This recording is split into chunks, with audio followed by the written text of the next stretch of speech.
Bien, en esta oportunidad quiero compartir con ustedes el sermón que lleva por título ¿Cuál es el propósito de nuestra vida?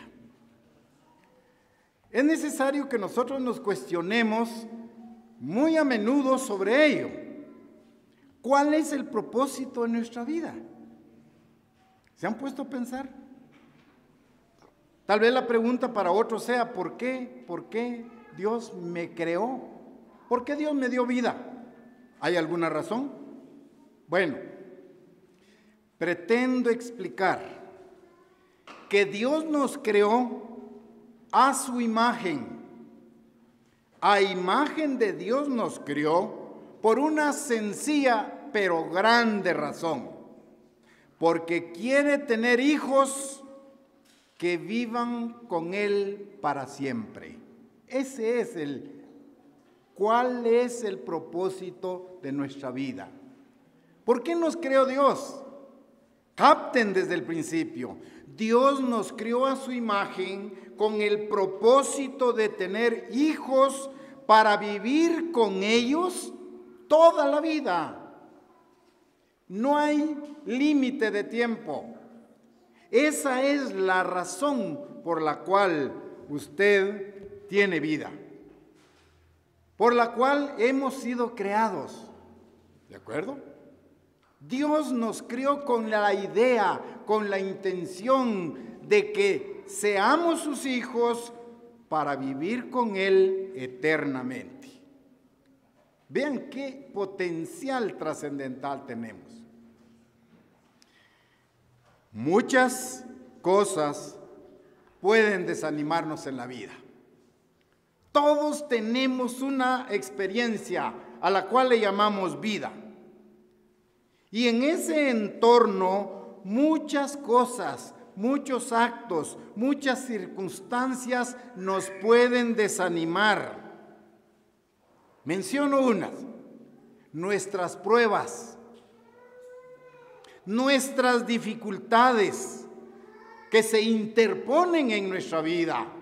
Pruebas y dificultades pueden desanimarnos y perder de vista por qué Dios me dio vida. ¿Cuál es el propósito de nuestra vida? En muchas circunstancias las dificultades y las pruebas nos desvían y nos sacan de ese perfecto objetivo de Dios. No obstante, todo el desaliento que conllevan las pruebas, que conllevan las dificultades, comenzarán a desvanecerse uno a uno cuando usted descubra el verdadero propósito de nuestra existencia. ¿Se dan cuenta?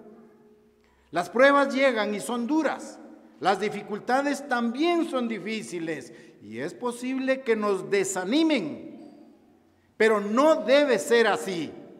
Las pruebas y las dificultades nos deben de fortalecer para ubicarnos perfectamente nosotros en el verdadero propósito por el cual Dios nos creó. Millones de seres humanos conversan sobre lo estresada que es su vida. Esa es una plática común en el mundo.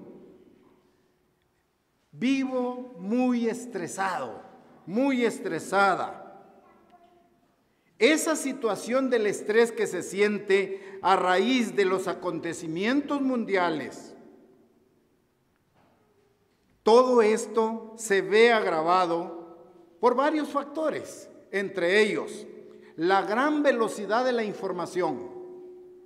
Hoy en día está aconteciendo un hecho terrorista en otro país e inmediatamente, usted lo sabe, por los avances tecnológicos, los avances también y las transformaciones constantes que se están llevando a cabo dentro de las normas sociales. Es increíble ver cuánta gente está dispuesta hoy a cambiar la definición del matrimonio tradicional, por ejemplo. que ha sido el fundamento de la familia cristiana durante miles de años. Pero hoy con facilidad la sociedad acepta el concepto de matrimonio como la unión de dos seres del mismo género, por ejemplo, y eso va en contra de los lineamientos de Dios. Pero con mucha facilidad, países aceptando ese tipo de normas. Y eso a usted a veces lo estresa, lo pone incómodo si se quiere ahí. El resultado de todos estos acontecimientos es que, sin importar nuestra edad, ¿sí? Cada uno de nosotros vive en un micromundo, un mundo pequeño, ¿ya? Nuestra búsqueda personal e inmediata de nuestra propia felices. Vemos que todo lo que está a nuestro alrededor, que se están dando afuera, dice usted, tenemos una interdependencia. Y desde ahí usted dice, y yo reflexione, su burbuja familiar llegan a veces malas noticias, grandes problemas personales que hacen romper esta burbuja y nos invaden totalmente. Ese mundo de felicidad en el cual vivíamos insertos, ahora es un mundo de ansiedad. Ahora hay temor, ahora hay sensaciones de que la vida no tiene un propósito para mí. Vean cómo los problemas infectan, inflaman, determinan, condicionan mi estado de felicidad. Aquel tiempo de felicidad que todo era viva la flor, como se dice comúnmente, ahora es un ambiente de ansiedad, de temor y de tristeza. Pero Dios no quiere que nosotros vivamos así. Dios no desea que usted viva en ese ambiente de ansiedad, de temor, de tristeza, provocado por las pruebas y las dificultades de su vida. Dios no desea que nosotros vivamos así. Entendamos que Dios nos tiene algo mejor que la ansiedad, algo mejor que el temor, mucho mejor que la ansiedad y el miedo a los acontecimientos. Quiero entonces compartir con ustedes esta extraordinaria verdad. Ese algo extraordinario que Dios tiene y que pocas personas conocen. Esta verdad puede cambiar su vida, puede cambiar cada aspecto de su vida. Por lo tanto, quiero que juntos comprendamos y que juntos descubramos el propósito especial de nuestra existencia. ¿Por qué existimos? ¿Será solo para vivir en ansiedad, temor y angustia? ¿Ese es el propósito que Dios tiene para nosotros? ¿Por qué existimos? Quiero que comprendamos ahora entonces, el propósito de la vida no debe limitarse a ser felices. ¿Está claro? El propósito de nuestra vida no se circunscribe solo a ser felices. Es mucho más que eso todavía, desde la perspectiva de Dios. Debemos de valorar, nuestra vida vale mucho más de lo que usted siquiera imagina. Usted tiene un propósito especial en este universo. Usted juega un papel principal en el plan de Dios. Nuestro problema consiste en descubrir ese propósito. Allí radica el problema. Descubrir ese propósito que muchas veces debemos de descubrir el propósito de nuestra vida. La sociedad nos ha programado mentalmente para creer que el principal propósito de nuestra vida es la búsqueda diaria de la felicidad. En busca de la felicidad, el hombre y la mujer trabajan 18 horas diarias, porque quieren ser felices teniendo bienes, teniendo dinero para satisfacer sus deseos y sus necesidades. Vean entonces cómo la sociedad nos ha moldeado, nos ha programado para buscar la felicidad. No quiero decir que la felicidad sea mala, al contrario, es un estado alegre, bueno, provechoso, positivo. Pero entendemos, todos queremos ser felices, porque la felicidad viene siendo una dádiva de Dios. Pero algo nos sucede cuando creemos que la felicidad es el único objetivo de nuestra vida.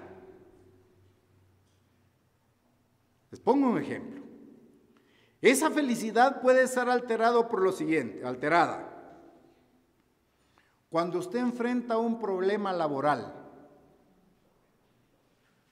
interpersonales, cuando usted ve las últimas noticias del terrorismo que impera en el mundo, esos factores rompen la felicidad.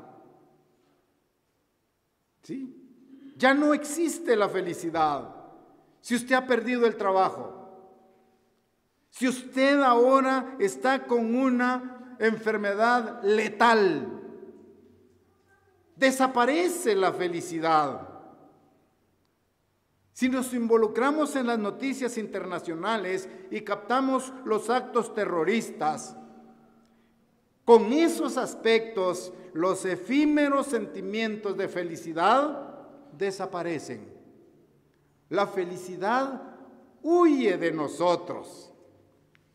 Nos desmoronamos física y mentalmente ante la pérdida de trabajo, ante la pérdida de la salud, ante la pérdida de relaciones interpersonales. Un científico, creador de la teoría de la relatividad, de nombre Albert Einstein, dijo en relación a esto, menciono textualmente su pensamiento.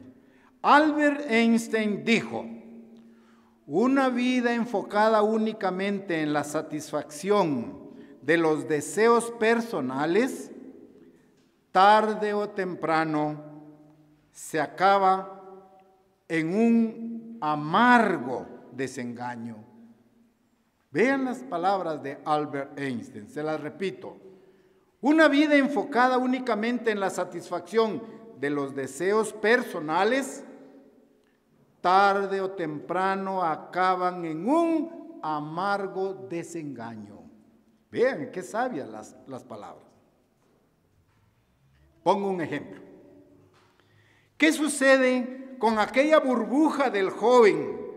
Aquel estado de vida, de felicidad del joven.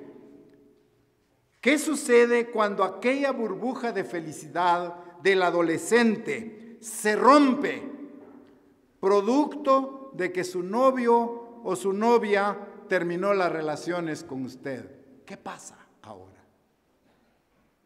Aquel joven feliz, hoy es un joven triste.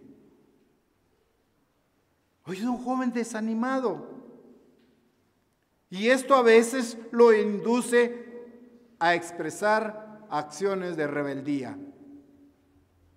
¿Qué sucedió con su estado de felicidad? Un ejemplo más. ¿Qué pasa cuando perdemos el empleo? Usted está seguro en su empleo, recibe su cheque quincenal o su jornal diario, pero ¿qué pasa cuando pierde el empleo? O algo más íntimo y más cercano a usted. ¿Qué pasa cuando se entera usted que su mejor amigo o en su defecto un familiar tiene cáncer terminal? ¿Qué sucede? ¿Cuál es su reacción? ¿Cómo reaccionamos como seres humanos? La burbuja donde vivíamos en un ambiente de felicidad se desvanece totalmente, desaparece de nuestras vidas. Experiencias tan duras como estas escapan de nuestro control. Esa burbuja de la felicidad estalla y ahora lo que queda es un ambiente de angustia, de dolor y tristeza. Cambia la situación. Pero si vivimos nuestra vida teniendo en mente nuestro propósito sublime, el enfoque es diferente ante cualquier problema que mencioné anteriormente. El propósito de Dios es que tengamos una vida. Jesucristo dijo: yo he venido para que tengan vida y para que la tengan en abundancia. Dentro del propósito de Dios está que nosotros tenemos que aprender a amar. Nosotros tenemos que aprender a sacrificarnos. Tenemos que aprender a ser generosos con los demás. ¿Se entiende? Ese es el propósito de nuestra vida. No vivir en ansiedad, en dolor y tristeza todo el tiempo, sino aprender a amar, aprender a sacrificarnos, aprender a ser generosos hacia nuestro prójimo. Entonces, estamos captando que el secreto para lidiar con el estrés, el secreto para lidiar con la ansiedad, el secreto para lidiar con la desesperanza que pueden afectarnos a diario, se encuentra en un propósito especial que Dios tiene para nuestra vida. En ese panorama descrito hasta este momento, podemos preguntarnos: ¿a dónde podemos acudir para descubrir nuestro propósito? ¿A dónde vamos? ¿Cuál es la fuente que tiene ese propósito divino? La respuesta no la encontraremos en un test de aptitudes psicológicas. La respuesta no la encontraremos en una clase magistral de la universidad. Si nuestra vida tiene un verdadero propósito, debemos buscar la respuesta en el Creador de la vida. Para encontrar el propósito de nuestra vida, tenemos que ir a la fuente de la vida. Tenemos que ir al Creador de nuestra vida. Esto es, buscar la respuesta en Dios. En la Biblia tenemos historia de todo lo que existe. ¿Qué hizo?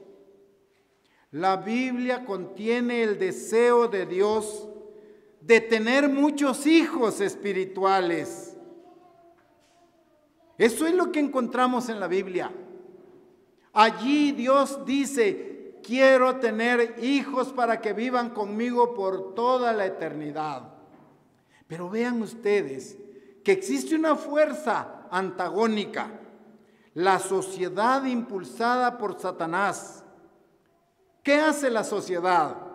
Desengancharnos, desconectarnos de la fuente de vida que es Dios. Y la sociedad nos plantea una serie de circunstancias, de atractivos, de acciones, de filosofías y de conceptos científicos. También en la Biblia usted encuentra cómo Jesucristo está trabajando para llevarnos a ser parte de su familia, la familia de Dios. La Biblia revela que usted y yo tenemos un propósito muy, pero muy especial en el universo. Quiero que abramos nuestras Biblias ahora en la primera carta de Juan, primera epístola del apóstol Juan, para leer el capítulo 3, versículos 1 al 3. Primera de Juan, capítulo 3, versículo 1 y 3. Voy a leer primero de la Reina Valera y luego voy a hacer una comparación con la Biblia Nueva Traducción Viviente. Veamos ahí qué escribe el apóstol Juan. Primera de Juan, capítulo 3, versículo 1 al 3, dice: mirad cuál amor nos ha dado el Padre para que seamos llamados hijos de Dios. Por eso el mundo no nos conoce, porque no lo conoció a Él. Amados, ahora somos hijos de Dios y aún no se ha manifestado lo que hemos de ser, pero sabemos que cuando Él se manifieste, seremos semejantes a Él, porque le veremos tal como Él es. Versículo 3.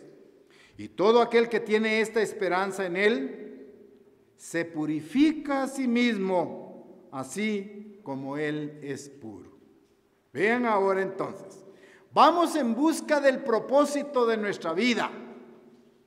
Vamos a ir comprendiendo cuál es el propósito de nuestra vida. Vean la Biblia Nueva Traducción Viviente cómo nos presenta estos versículos. Se los leo ahora. Miren con cuánto amor nos ama nuestro Padre, que nos llama sus hijos. Y eso es lo que somos. Pero la gente de este mundo no reconoce que somos hijos de Dios, porque no le conocen a Él. Versículo siguiente. Queridos amigos, ya somos hijos de Dios, pero Él todavía no nos ha mostrado lo que seremos cuando Cristo venga. Pero sí sabemos que seremos como Él, porque lo veremos tal como Él es. Y el versículo 3. Y todos los que tienen esta gran expectativa se manifiestan puros, así como Él es puro. En estos 3 versículos que estamos leyendo, vamos a captar plenamente cuál es el propósito de nuestra vida. Los vamos a comentar rápidamente versículo a versículo. Vamos a entrar al primer versículo. Lo sintetizo. Miren con cuán amor nos ama nuestro Padre, que nos llama sus hijos. Vean el primer versículo.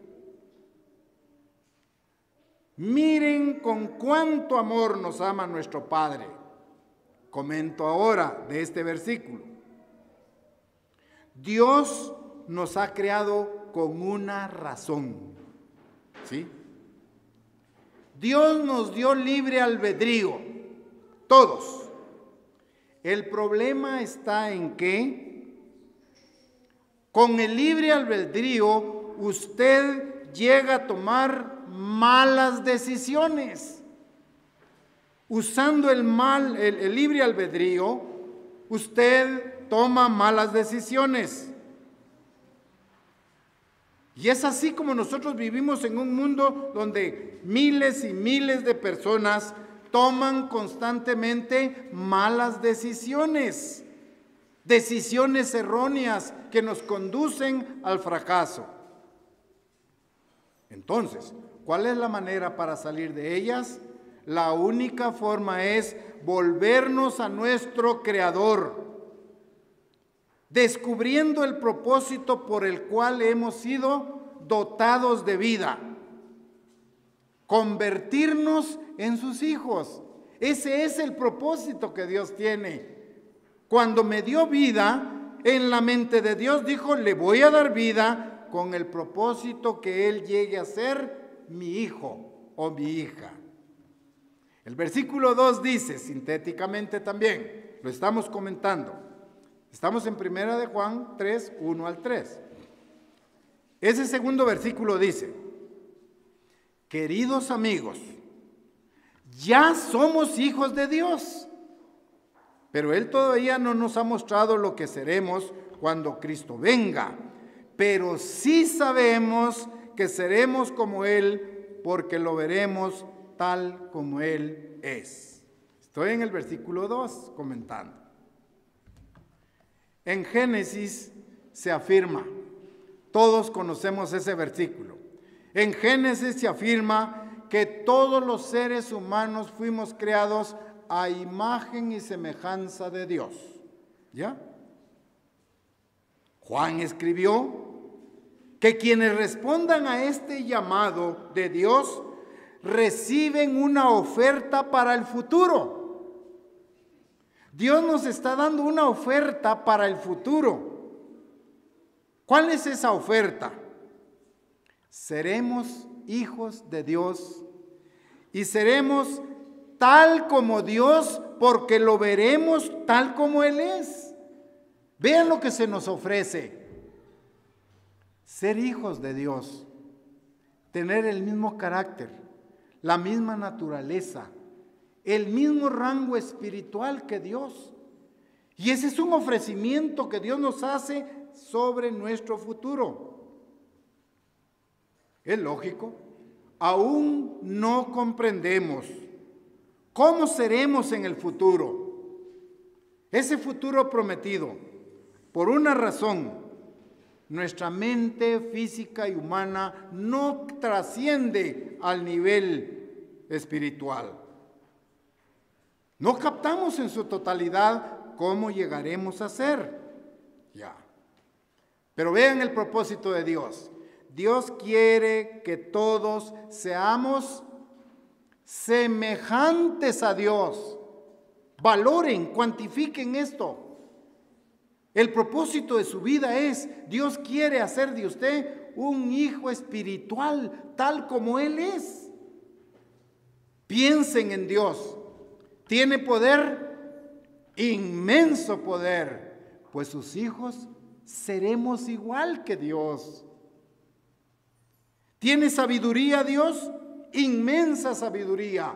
Pues Dios se propone que usted y yo lleguemos a ser hijos de Él y que también desarrollemos ese alto nivel de sabiduría. Ese es el propósito por el cual tenemos vida. El versículo 3 de Primera de Juan que estamos analizando dice ahí, vean, el tercer versículo de Primera de Juan 3, 1 ahora 3. Y todos los que tienen esta gran expectativa, pregunto, ¿cuál es la expectativa? Llegar a ser hijos de Dios. ¿Estamos bien? ¿Cuál es la expectativa que tenemos ahí en estos versículos?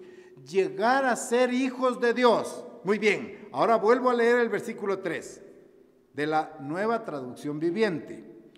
Todos los que tienen esta expectativa, llegar a ser hijos de Dios, se mantendrán puros. Vean la condición.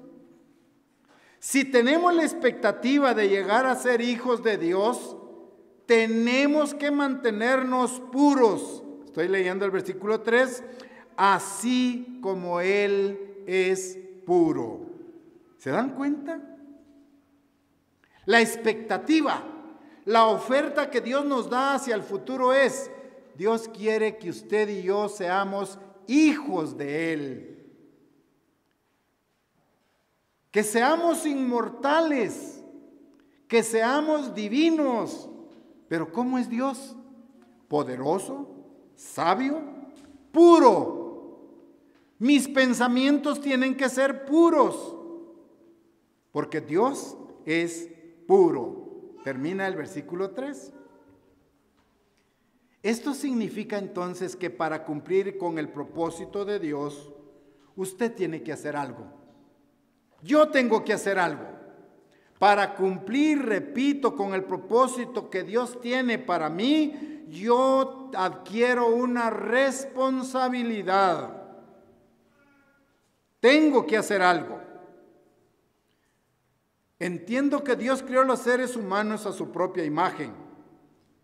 Y entiendo ahora que quiere tener hijos que vivan para siempre con Él. Para alcanzar ese propósito, nosotros tenemos que tener el nivel espiritual de Dios, y ese es el llamamiento al cual nos ha hecho. Dios no quiere que vivamos nosotros con Él como mascotas. Usted tiene mascota. Dios no quiere utilizarnos ni tomarnos como mascotas. Dios no quiere compartir la vida con nosotros como ángeles tampoco. Imagínense, ni mascotas ni ángeles. Dios quiere que vivamos con Él como seres inmortales semejantes a Él. Dios es poderoso, Dios es sabio, Dios es omnipresente. Ese es el futuro que Dios nos pone a disposición. ¿Se dan cuenta de cuál es nuestro propósito en la vida?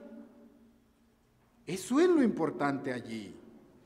Entonces, si nos damos cuenta del increíble y magnífico propósito que Dios tiene para cada uno de nosotros, entonces no hay otra alternativa que comencemos hoy a vivir una vida con propósito.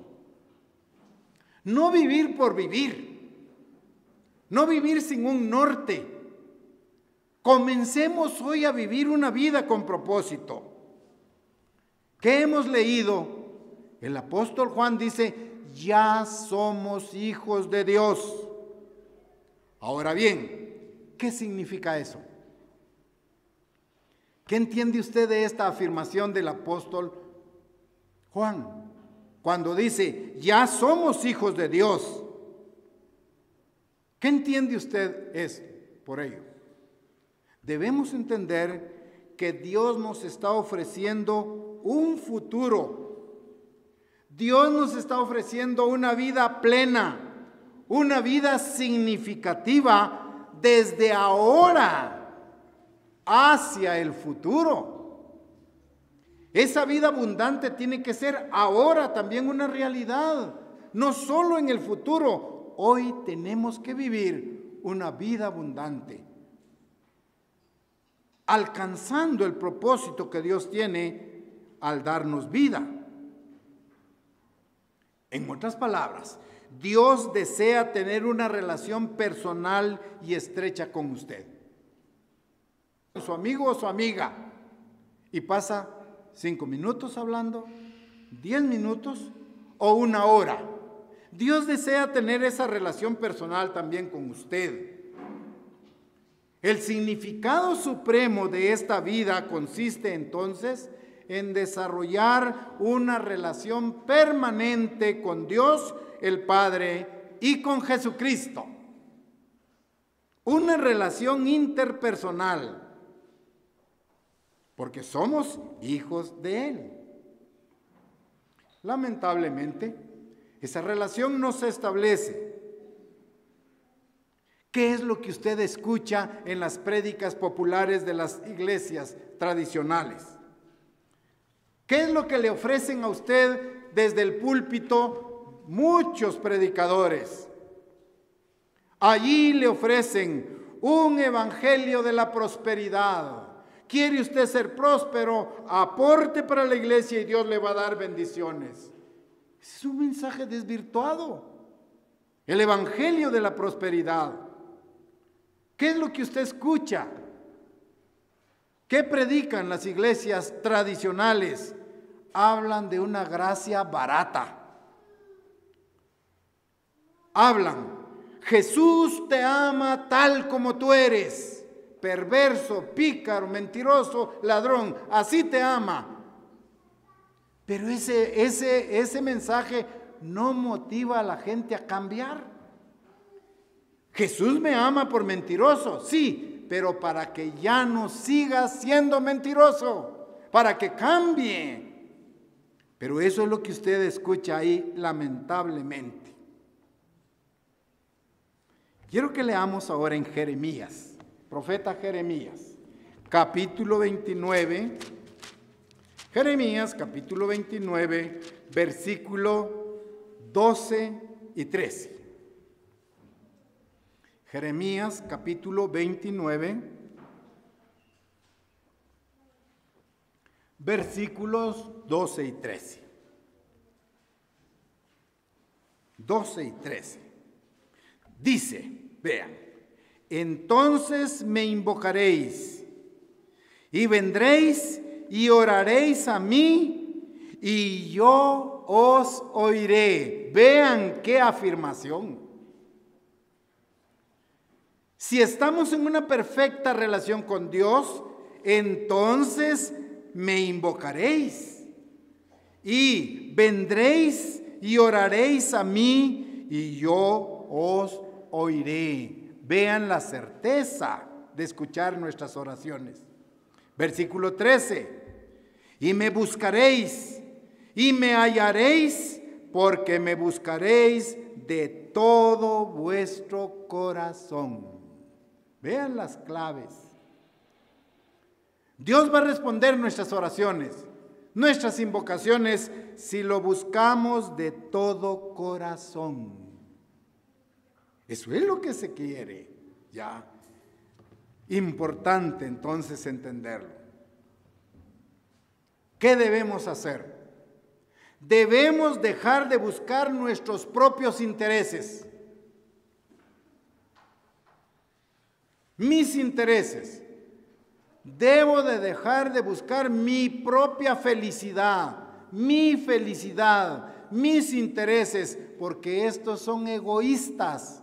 Solo quieren bienestar para mí y para el otro quiero que haya maldad. Yo quiero ser feliz y el otro que se destruya. Ese es un sentimiento egoísta.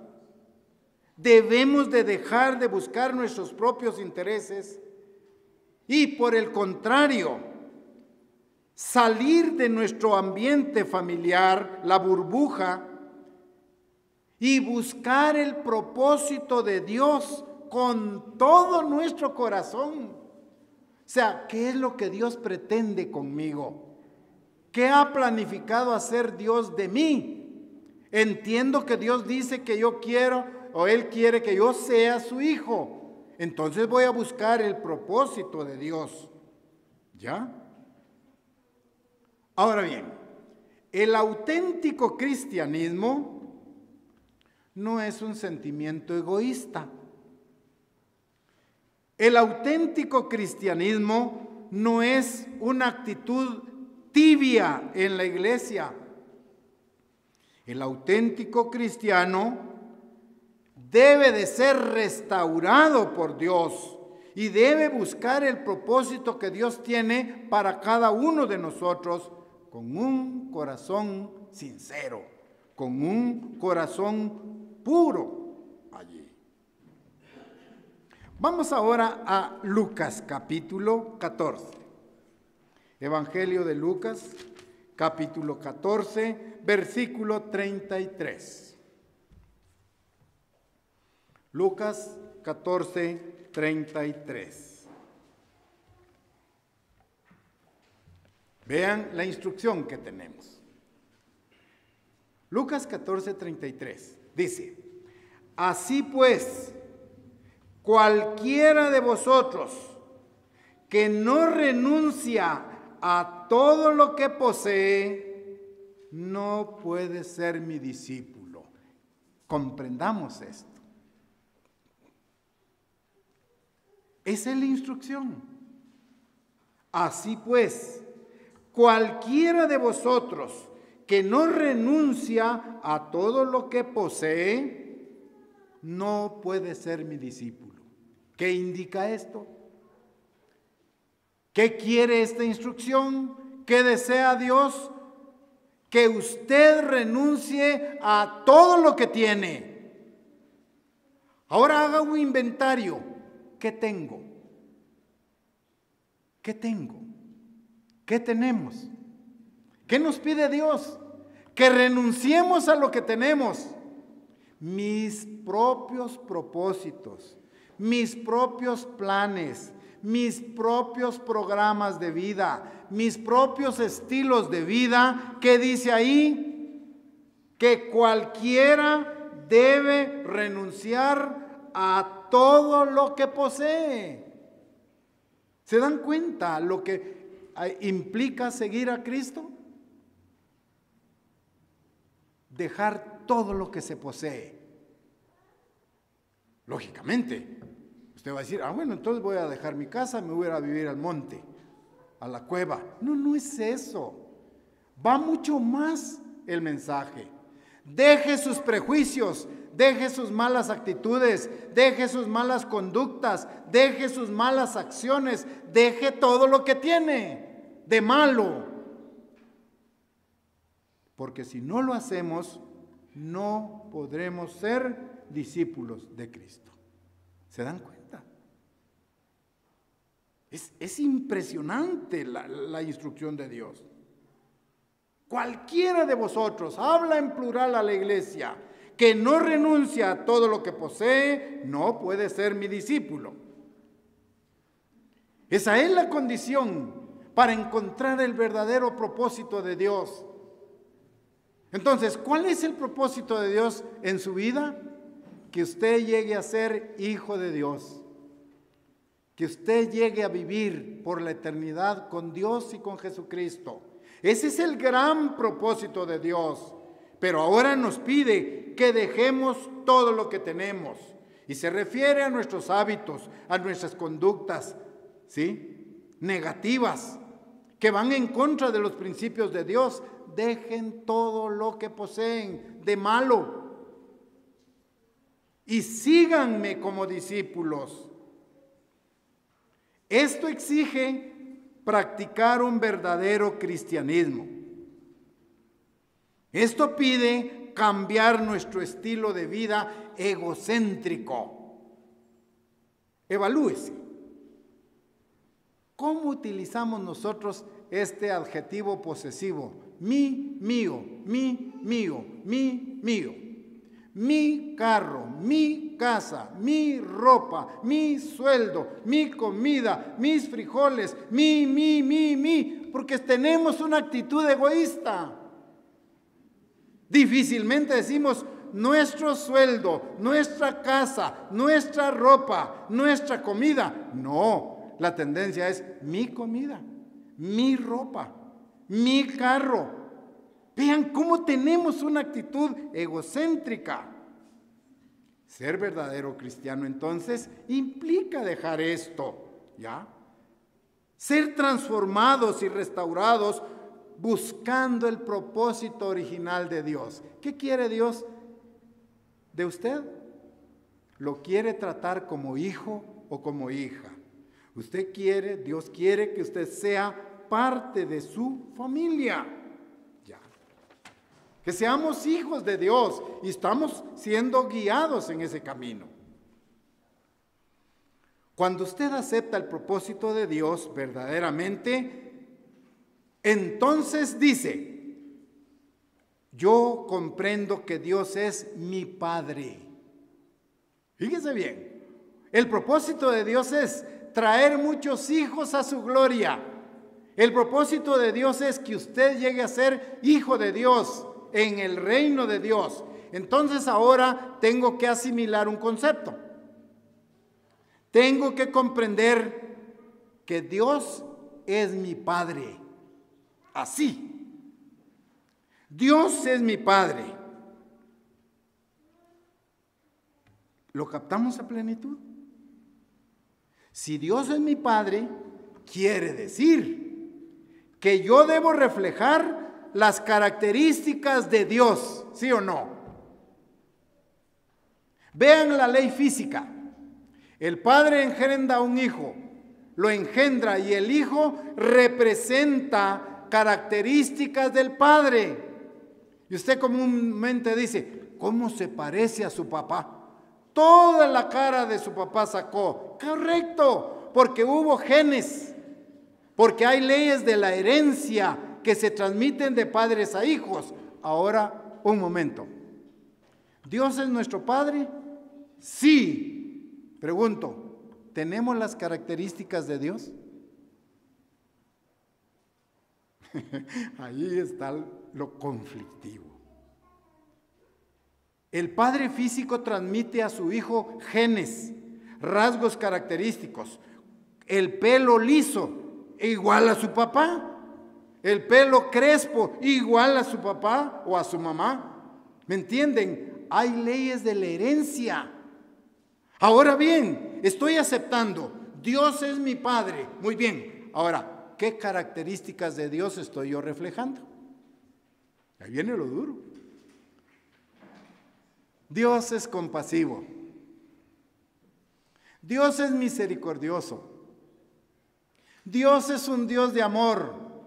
Ahora, yo como hijo de Dios, ¿soy compasivo? ¿Soy misericordioso?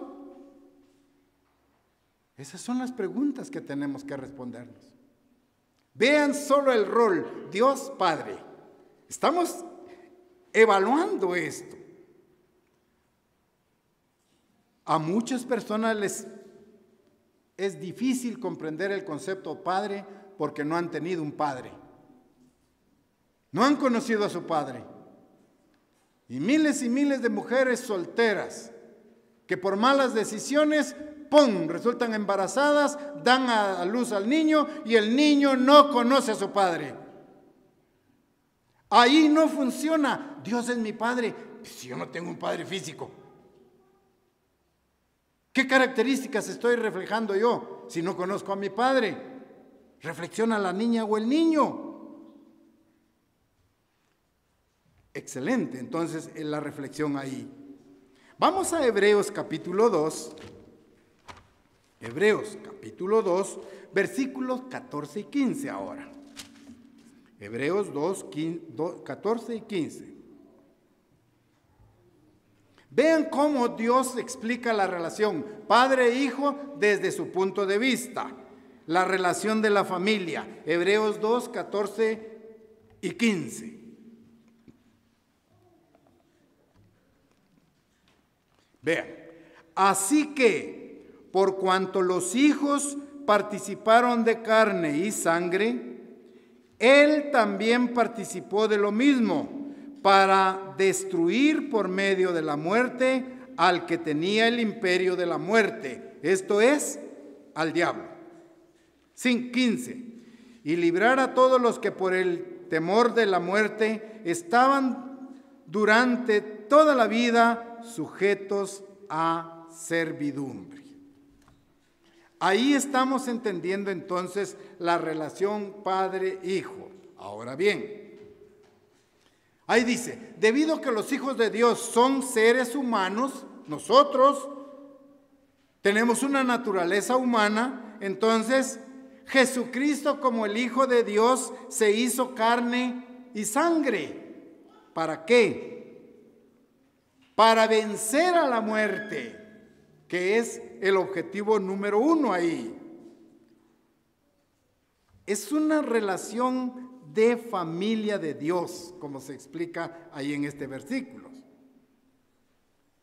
Jesús vino a la tierra para llegar a ser como los hijos, como usted y yo. Jesús vino a la tierra y tomó cuerpo con carne y sangre. ¿Para qué? Para compartir las experiencias como seres humanos. Jesucristo tomó esa experiencia de carne y sangre para librarnos por medio de la muerte y darnos de esta manera vida eterna. Ahora quiero que pongan atención en lo siguiente. La Biblia habla de Jesucristo en 7 roles, 7 funciones. En la Biblia usted lee de Jesucristo como el Mesías, Jesús como Mesías. En la Biblia se habla de Jesús como Salvador, segundo rol o trabajo.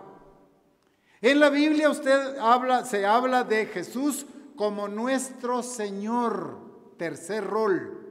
Recuerden, como Mesías, como Salvador, como Señor. En la Biblia se habla de Jesús ahora como Maestro, cuarto rol, cuarta función de Jesucristo. En la Biblia también usted encuentra que se habla de Jesucristo como nuestro sumo sacerdote, quinto papel. En la Biblia también se habla, ahora quiero remarcar, a Jesucristo como nuestro hermano. Véanlo ahora en esas diferentes etapas o roles.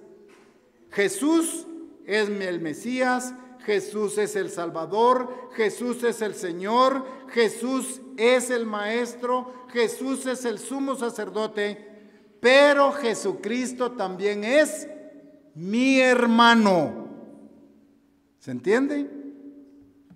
Bien. Vean esos roles, esos papeles de Jesucristo.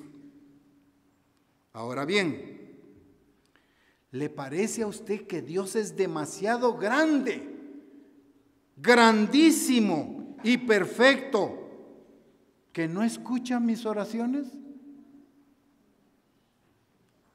Dado a que Jesús es el Mesías, el Salvador, el Maestro, el Señor, mi sumo sacerdote, imaginamos que Jesucristo, lógicamente, con su gran poder y señorío, ¿no escucha mis peticiones? Ahora lo quiero hacer reflexionar más íntimamente. Recuerde usted que usted tiene un hermano que está sentado a la diestra de Dios en el trono celestial. Mucha atención. Usted tiene un hermano que está sentado en el trono de Dios. ¿Se da por enterado? ¿Lo entiende usted perfectamente así? Tenemos a un hermano que está a la par de Dios el Padre, al lado derecho, sentado en el trono, y que desde ahí controlan todo el universo. Pero es su hermano. ¿Lo logra captar? ¿Sí? En el trono divino, en el tercer cielo, allí tengo un hermano, mi hermano Jesucristo. ¿Estoy manifestando las mismas características que Él? Jesucristo, cuando lo maldecían, no respondía con maldición. No como nosotros. Si recibimos una maldición, expresamos 1000 en contra de quien lo dijo. Y queremos destruir y borrar de la tierra a esa persona, porque me ha ofendido. Ah, ¿así es Jesucristo? ¿Su hermano? ¿El que está a la diestra de Dios? ¿Así se manifiesta? Esas son las evaluaciones que tenemos que hacer profundamente. Usted tiene un hermano mayor que intercede por usted en los momentos de crisis, en los momentos de dificultad, pero Él no devuelve mal por mal. Vence con el bien el mal, dice su hermano. Al que te pegue en una mejilla, ponle la otra. Eso dice su hermano. ¿Lo estoy haciendo yo? ¿Soy digno yo de tener un hermano mayor allá en el trono de Dios que interviene en mi favor? Es profundo esto. Necesitamos convencernos. Necesitamos comprender ese papel de Jesucristo como nuestro hermano mayor. De esa cuenta entendemos que Dios es una familia y que tanto el Padre como nuestro hermano mayor están dedicados a ayudarnos y a pelear nuestras batallas por nosotros. Tengo un papá y un hermano que pelea por mí. Pero, ¿es cierto eso? ¿Pongo en las manos de Dios mis peleas, mis batallas, o las quiero yo resolver? Me voy a ir al gimnasio a aprender a levantar pesas y a boxear, porque yo voy a resolver mis problemas. Estoy equivocado. Tengo un Padre celestial, tengo un hermano divino que pelea mis batallas. Suficiente es poner nuestros problemas sobre los hombros de ellos. No venganzas, no egoísmos. Ese es entender el verdadero propósito de Dios. Eso es vivir una vida con propósito desde la perspectiva de Dios. Recordemos, nuestro Padre Creador nos ha ofrecido vivir eternamente con nosotros. Pero para eso tenemos que hacer algo nosotros, dejar nuestros estilos de vida, nuestras conductas anteriores, nuestra malicia, nuestra naturaleza humana. Entonces, si usted desea que el propósito de Dios se cumpla en su vida, ¿qué debe hacer? ¿Qué debemos hacer? Vean la respuesta a ¿qué debemos hacer? En Efesios capítulo 5, versículo 1. Vamos allá. Si usted quiere que Dios cumpla el propósito en su vida, ¿qué debemos hacer? Efesios 5:1 dice.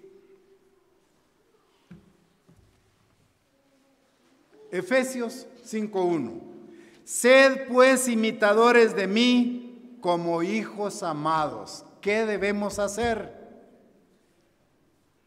Si queremos que Dios cumpla el propósito de Él en mí, repito, ¿qué debemos hacer? El apóstol Pablo está diciendo, sed pues imitadores de Dios como hijos amados. ¿Qué debemos hacer? Imitar a Dios y a Jesucristo.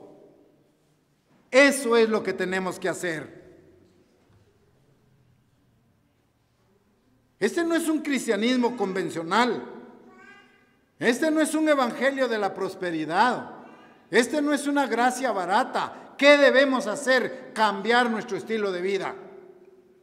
Permitirle a Dios que cambie nuestros pensamientos. Imiten a Dios. Eso tenemos que hacer. Imitar a Dios. El verdadero cristiano no es el cristiano de medio tiempo. El verdadero cristiano es el cristiano de tiempo completo, espiritualmente hablando allí. Él enseñó que el verdadero cristianismo debe consistir en imitar a Dios. Ese es el desafío. Si deseamos que el propósito de Dios se cumpla en nuestras vidas, tenemos que ser imitadores de Dios como hijos queridos. Vean cómo lo expresa. Como hijos amados. Muy bien. ¿Qué más debemos hacer? Versículo 2. Y andad en amor, como también Cristo nos amó y se entregó a sí mismo por nosotros, ofrenda y sacrificio a Dios en olor fragante. ¿Qué debemos hacer? Número 1, imitar a Dios. ¿Qué debemos hacer? Número 2, andar en amor. Vean el consejo. Andar en amor.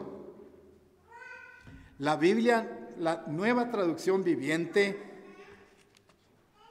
de ella leo el versículo 2 de Efesios 5:2. Ahí dice, vivan una vida llena de amor. Vean que se entiende un poquito mejor. Repito, vivan una vida llena de amor, siguiendo el ejemplo de Cristo.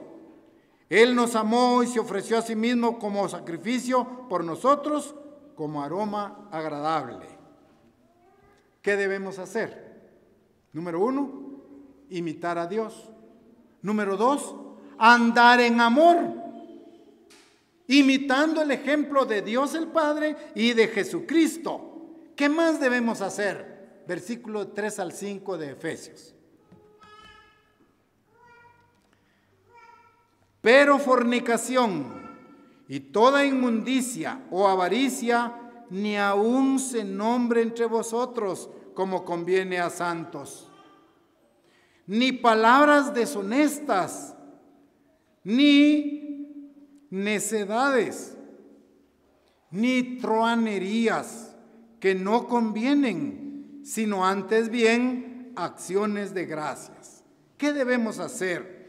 Porque sabéis esto, que ningún fornicario o inmundo o avaro que es idólatra tiene herencia en el reino de Cristo y de Dios. Entonces, si queremos que el propósito de Dios se cumpla en nuestras vidas, ¿qué debemos hacer? Ya leímos ahí, ser imitadores de Dios. Punto número 2, andar en amor.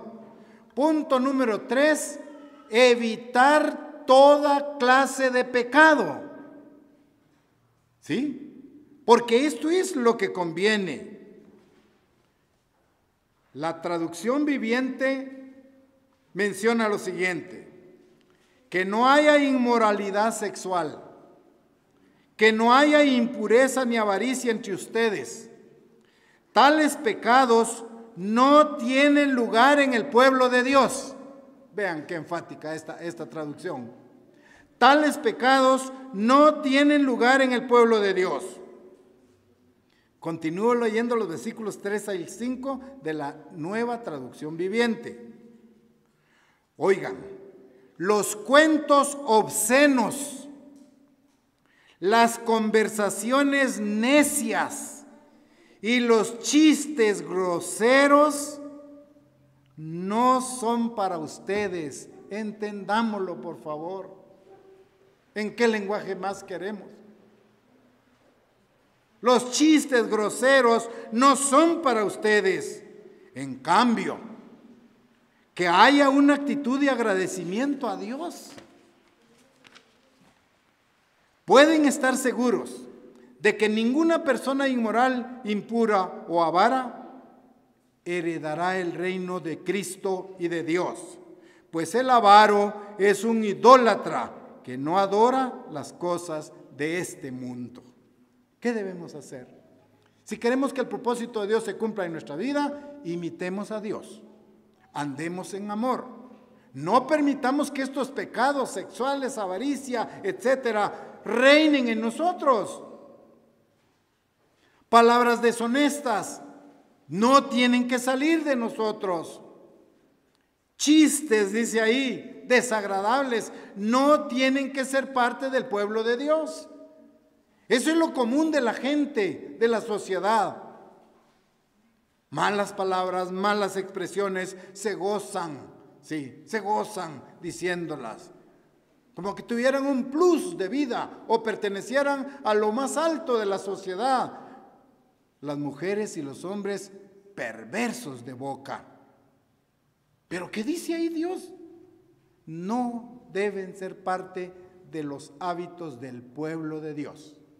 Tenemos que ser diferentes, totalmente. Versículos 6 al 8, de ahí mismo de Efesios. Se los leo de la Nueva Traducción Viviente, 6 al 8. No se dejen engañar por los que tratan de justificar estos pecados. Vean qué claro. Alguien dirá, no, pero si adulterar no es problema. ¿Sí? En tanto mi esposa acepte que yo tenga otra mujer, no hay problema. Yo le voy a dar su mensualidad a ella y también a la otra. ¿Qué me está diciendo aquí? No se dejen engañar por los que tratan de justificar estos pecados. Adulterio, sí, fornicación, relaciones sexuales indecorosas, lo que leímos antes. Porque el enojo de Dios, ahí está, el enojo de Dios caerá sobre todos los que le desobedecen. ¿Quiere usted recibir el enojo de Dios? Desobedezca. Pero el enojo de Dios es fuego consumidor. No participen en las cosas que hace esa gente. Miren esa traducción. No participen en las cosas que hace esa gente, pues antes ustedes estaban llenos de oscuridad, pero ahora tienen la luz que proviene del Señor. Por lo tanto, vivan como gente de luz. Vivan como gente de luz. Es la obligación que tenemos ahí. Entonces, ¿cómo imitar a Dios? Hablando palabras deshonestas, adoramos a Dios. ¿Cómo podemos caminar como hijos de Dios? Caminemos, dice ahora, como gente de luz, o sea, diferente, sí, el diferente estilo de vida. Debemos de recordar que Dios pide que le honremos de todo corazón, de todo corazón. Pedro, en un sermón sorprendente, convenció a la gente que le oía y le preguntaron, ¿qué haremos? ¿Qué haremos? Ustedes saben eso, Hechos 2:38. Y Pedro les dijo, arrepentidos, bautícese cada uno, reciba el Espíritu Santo y entre en una mejor relación con Dios. ¿Qué haremos? ¿Seguiremos en estos caminos perversos o dejaremos que Dios cumpla el propósito que Él tiene para nosotros? Jesús entregó una parábola muy linda acerca de un hombre que invitó a mucha gente a un banquete. Preparó la mejor comida, el escenario adornado, salón bello. Y Jesucristo envía a su siervo a invitar a las personas. Todo estaba preparado, la mejor comida, el mejor lujo, ¿sí? Un salón bello preparado para sus invitados. Pero ¿qué dijeron ellos? ¿Aceptaron la invitación? Lucas capítulo 14, ahí se encuentra este hecho. Lucas capítulo 14, versículos 16 al 20. Lucas 14, 16 al 20.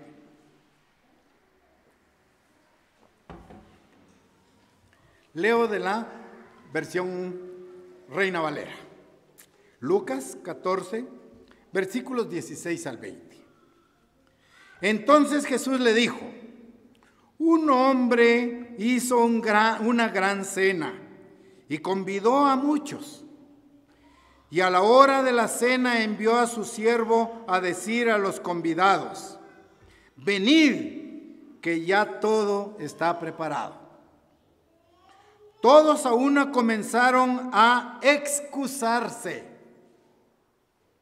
El primero dijo, he comprado una hacienda y necesito ir a verla.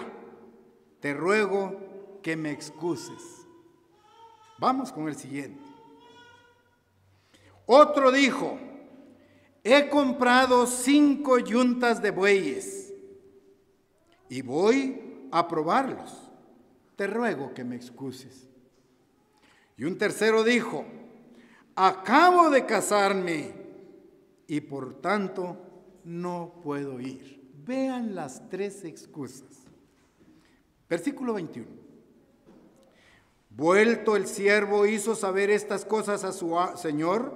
Entonces, enojado el padre de familia, dijo a su siervo, ve pronto por las plazas y las calles en la ciudad y trae acá a los pobres, a los mancos, a los cojos, a los ciegos. Y dijo el siervo, Señor, se ha hecho como tú mandaste, y aún hay lugar. Dijo el Señor al siervo, ve por los caminos y ve por los vallados y fuérzalos a entrar para que se llene mi casa. Porque os digo que ninguno de aquellos hombres que fueron convidados gustará mi cena. Ya para concluir, ¿qué tipo de excusa pone usted ante el llamado de Dios? ¿Cuál es la excusa suya ante el llamado de Dios? El primero dijo, he comprado una hacienda. En otras palabras, tengo muchos bienes físicos, tengo riqueza, déjame que yo la disfrute y luego iré contigo. Qué cosa más ingrata. El segundo dijo, he comprado 5 yuntas de bueyes y voy a trabajar con ellas. Tu invitación para otro día. ¿Se dan cuenta? Pregunto, ¿qué tipo de excusa le ha puesto usted a Dios ante su llamamiento? Es que tengo que graduarme de la universidad y después sigo a Jesucristo. ¿Cuál es la excusa que usted tiene ante el llamado de Dios a su obra, a su camino de vida? ¿Cuáles son las excusas?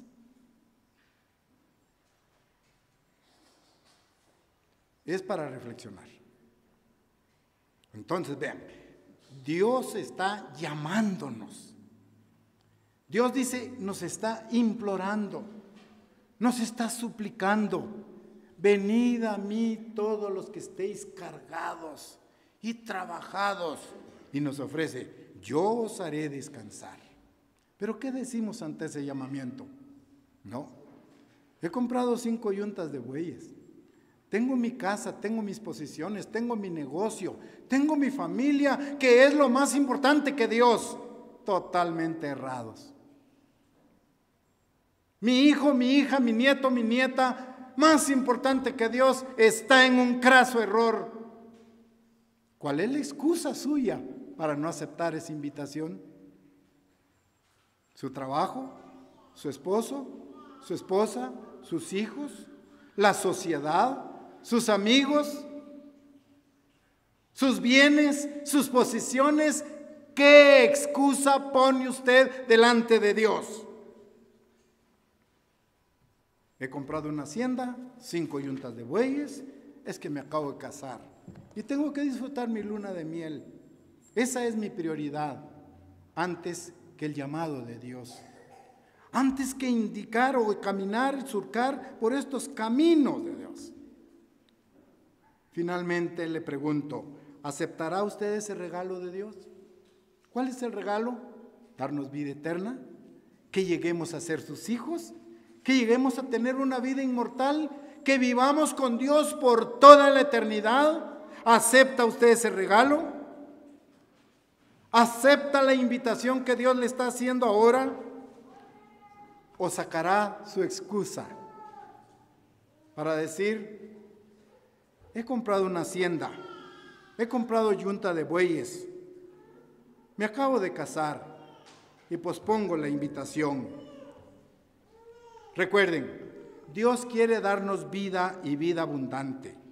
Quiere ayudarnos a superar nuestras pruebas y dificultades. Él quiere que usted y yo tengamos una mejor relación con Él. Pregunto, si no es usted el que acepta esa invitación, ¿quién será? ¿Quién será? Si no es hoy que usted se arrepiente de su mal camino, ¿cuándo será? Y quizá ese cuándo llegue a ser muy tarde, ¿sí? Y ya no tengamos acceso al reino de Dios. Hemos nacido para recibir un regalo espiritual, vida eterna y vivir por toda la eternidad con Dios. Ese es el propósito de nuestra vida. Llegar a ser hijos inmortales y divinos, que vivamos para siempre en el reino de Dios. ¿Valdrá la pena entonces tomar la invitación? Usted decide. Usted decide. Si escucha: venid benditos de mi Padre, heredad del reino, o bien pueda que escuche: apartados de mí, obradores de maldad, no os conozco.